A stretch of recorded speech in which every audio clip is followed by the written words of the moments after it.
નમસ્કાર, આપ જોઈ રહ્યા છો નેશન પ્લસ ન્યૂઝ. હું છું આપની સાથે હેતર ભગત. વડોદરા શહેરના વિવિધ બે વિસ્તારમાં ટીપીની જગ્યા પર ઉભા થયેલા 16 જેટલા દબાણો કોર્પોરેશને દૂર કર્યા હતા.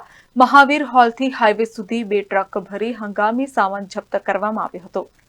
વડોદરા કોર્પોરેશનના ટાઉન પ્લાનિંગ વિભાગની સૂચના હેઠળ દબાણ શાખાએ આજે શહેરના અલગ અલગ બે વિસ્તારમાં ટીપી માર્ગ પર ઉભા થયેલા દબાણો દૂર કર્યા હતા. અંદાજે 20 જેટલી મિલકતોના દબાણો તોડી પાડવા સાથે જમીન ખુલ્લી કરવામાં આવી હતી. આ ઉપરાંત ગત સાંજે શહેરના પૂર્વ વિસ્તારમાં હંગામી દબાણો દૂર કરાતા 2 ટ્રક ભરી સામાન જપ્ત કરવા સાથે 1.5 ડઝન જેટલા શેર તોડી પાડવામાં આવ્યા હતા.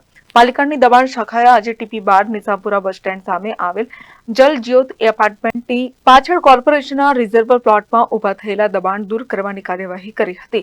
ટાઉન પ્લાનિંગ વિભાગની સૂચનાથી કોર્પોરેશનની દબાણ શાખાએ અહીંથી કમ્પાઉન્ડ વોલ સહિત 8 જેટલા ગેરકાયદેસર દબાણો દૂર કરી જગ્યા ખુલ્લી કરી હતી. સ્થાનિક પોલીસની મદદથી સમગ્ર કાર્યવાહી કરતા અહીં જેસીબીથી પાલિકાનો રિઝર્વ પ્લોટ ખુલ્લો કરાયો હતો. Bureau report, Nation Plus News, Vadodara. સમાચારોના સતત અપડેટ માટે નેશન પ્લસ ન્યૂઝના યુટ્યુબ ચેનલને સબસ્ક્રાઇબ કરો, બેલ આઇકન દબાવો અને ફોલો કરો ઇન્સ્ટાગ્રામ, ફેસબુક અને ટ્વિટર પર.